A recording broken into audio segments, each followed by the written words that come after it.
இவரு இல்ல சுந்தர் பிச்சையே இந்த கொஸ்டின் கேட்டிருக்காரு.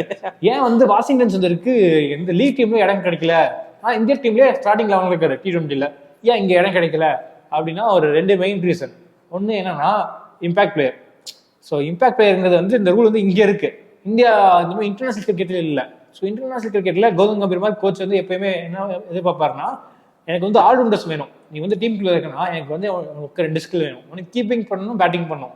அப்படி இல்லாட்டி நீ பவுலிங் பண்ணி ஆகணும் அப்படின்னு சொல்லிட்டு இந்தியன் டீம் பிளேயர்ஸ் எல்லாமே எடுத்து பாத்தீங்கன்னா இல்ல எனக்கு இம்பாக்ட் வாஷிங்டன் சுந்தர் நல்ல பவுலர் இல்லையா? இல்ல அதான் நீங்களோட கிரைட்டீரியா சொல்றேன். ஸோ இந்த எப்படி பார்த்துட்டு இருக்காங்க வெளியே அப்படின்னு.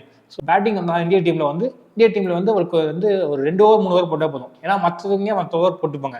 ஸோ 4 ஓவர் போடணும்னு அவருக்கு அவசியமும் இல்லை. அதே மாதிரி பேட்டிங்ல வந்து நம்பர் 8லயும் ஆடலாம், நம்பர் 5லயும் ஆடலாம். ஆப்வியஸா அவர் ஸ்ட்ரைக் ரேட் கொஞ்சம் இம்ப்ரூவ் பண்ணி ஆகணும். But is good enough to bat with number 8. அந்த மாதிரி ஒரு பொசிஷன் இருக்கு. தாராளமா ரசித் அப்புறம் இறங்கலாமே என்ன பொறுத்த வரைக்கும்.